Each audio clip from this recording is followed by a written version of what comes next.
Hi, welcome to our channel. నమస్తే. ఈరోజు అరటికాయ చిప్స్ ఎలా చేసుకోవాలో చూద్దామండి. క్లైమేట్ చాలా చల్లగా ఉంది కదా, ఏదైనా తినాలి అని మా దేవాంశి ఏదైనా చేయమ్మా అంటున్నాడు. శనగపిండి పకోడీ చేద్దామంటే గ్యాస్ట్రిక్ ప్రాబ్లము. అరటికాయ చిప్స్ అయితే కొన్ని రోజులు మనం స్టోర్ కూడా చేసుకోవచ్చు, వాళ్ళకి బ్రేక్ కింద కూడా ఉంటుంది. నెక్స్ట్ ఆయిల్ కూడా ఎక్కువ లాగదు. ఇవి ఏం లేదంటే చాలా సింపుల్. అరటికాయకి 2 సైడ్స్ కట్ చేసేసుకోవాలి. కట్ చేసేసుకొని ఇప్పుడు చూసారు కదా, చాకుతో అలాగ గంటలు పెట్టుకోవాలన్నమాట నీట్గాను. అలా గంటలు పెట్టుకున్న తర్వాత ఆ పై తొక్కని అరటి పండుకి ఎలా అయితే ఒలుస్తామో అలా నీట్గా తీసేసుకోవడమేనండి. ఆ తొక్క అంతా తీసేస్తే ఇలాగ పండులాగా వస్తాయి నీట్గా. అంతే, సింపుల్. ఇంకా ఆ తొక్క ఒలిసేసిన తర్వాత ఇలాగ మనం ముందే అన్నీ ఇలా ప్రిపేర్ చేసుకున్నాం అనుకోండి, చిప్స్ మన పీలర్ ఉంటుంది కదా, బీరకాయలు కట్ చేసుకుని పీలర్తో నీట్ తీసేయచ్చు. మీ దగ్గర ఇంకా పెద్దది ఉండి చిప్స్ తీసుకునేది ఉంటే దాంతో అయినా బాగా వస్తాయి. లేదు అంటే పీలర్తో కూడా చాలా సన్నగా వస్తాయి. మేమైతే పీలర్తోనే చేస్తున్నాము.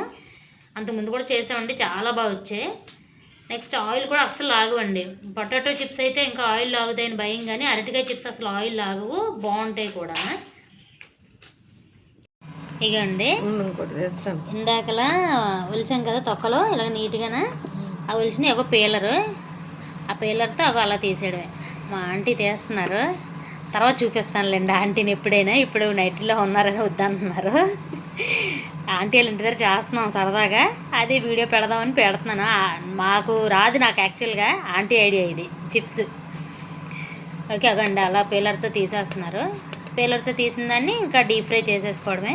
డీప్ ఫ్రై చేసేటప్పుడు నేను మళ్ళీ చూపిస్తాను. కట్ చేసినవి ఇలాగ ఆయిల్, మనకి ఎక్కువ ఆయిల్ వేసేసుకుంటే మళ్ళీ ఆయిల్ వేస్ట్ అయిపోద్ది కదండి, అందుకని కొద్దిగా వేసాము. ఆయిల్ బాగా వేడి చేసిన తర్వాతే ఇవి వేయాలి. మధ్య మధ్యలో ఇలా అనుకుంటా త్వరగానే ఎగిపోతాయండి.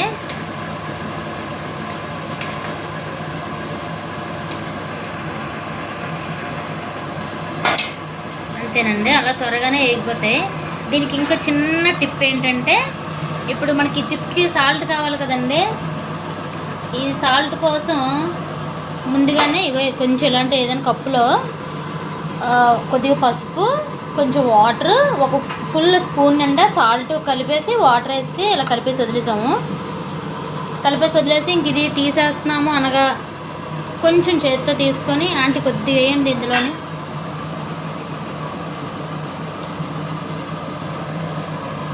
కొంచెం చేత్తో తీసుకొని ఆ చుట్టూ అలా చల్లేసుకోవడమే.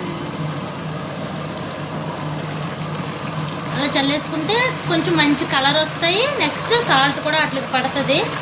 సాల్ట్ తర్వాత కూడా కలుపుకోవచ్చండి, కానీ ఆ క్రిస్పీనెస్ అనేది పోతుంది అన్నమాట. ఆ చిప్స్ త్వరగా మెత్తబడిపోతాయి. ఇలాగా ఆయిల్లో ఉండగానే మనం వాటర్ బయటకి ఏం చిమ్మండి, చూసారు కదా ఎంత కామ్గానే ఉంటుంది, అసలు ఏం అవ్వదు, పొంగదు. అంటే వాటర్ వేస్తున్నాము బయటికి పొంగిపోద్దేమో అనుకుంటారు, అదేం తుల్లదు, అసలు ఏం అవ్వదు, బాగానే ఉంటుంది. చూసారు కదా మీరు, అలాగే కామ్గా ఉంటుంది. అలా వేసేసి ఇప్పుడు వేగిపోయిన తర్వాత ఇంకా పక్కకు తీసేసుకోవడం.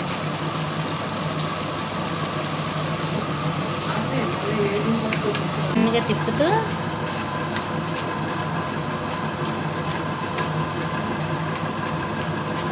ఓకే, కలర్ చేంజ్ అయింది కదండి, ఇంకా తీసేద్దాం. ఇంకొంచెం లైట్గా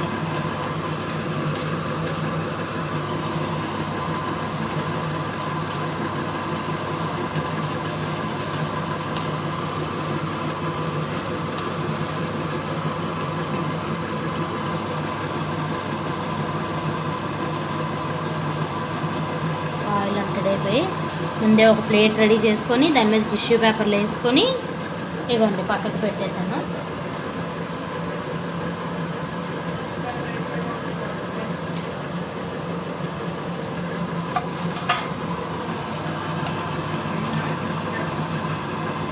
పర్లేదులేండి,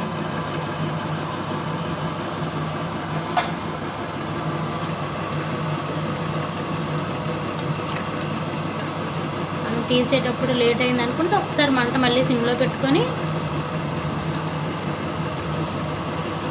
ఆంటీ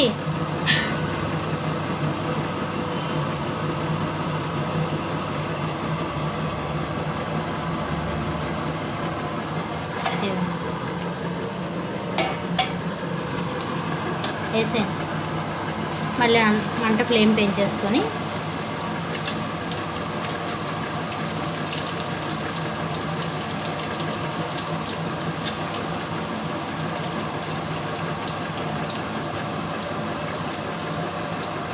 ఓకే అండి. వేసిన తర్వాత కొంతసేపు ఏమీ అవసరం లేదు. తర్వాత ఇలా ఒకసారి లోపలికి ఇలా చేసుకుంటే సరిపోతుంది. ఇప్పుడు ఇవి ఆల్రెడీ వేసాం కదా, దీనికి లైట్గా వేసామా లేదా అన్నట్టు చిన్నది పించ్ ఆఫ్ ఇంత పొడి కారం చిన్నది వేసుకోకపోయినా పర్వాలేదండి, బాగానే ఉంటుంది. కాకపోతే కొంచెం కారం వేసుకుంటే ఇంకా బాగుంటాయండి.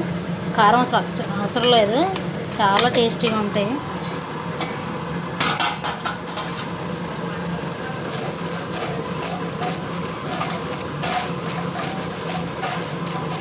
ఓకేనండి, చూసారా కరకరలాడే అరటికాయ చిప్స్ రెడీ అయిపోయండి. మనకు హాట్ చిప్స్లో కూడా ఇంత బాగుండవు, నిజంగా చెప్తున్నాను. ఒకసారి మీరు ట్రై చేసి చూడండి. ఆంటీ మీరు ఒకసారి టేస్ట్ చూస్తారా? ఆంటీ ఎలా వచ్చా? బాగా వచ్చాయా? ఓకే ఓకేనండి. కరకరమంటున్నాయా? ఓకే ఓకే అండి, మీరు కూడా ఒకసారి ట్రై చేయండి. మా ఛానల్ షేర్ సబ్స్క్రైబ్ చేసుకోండి. Okay bye.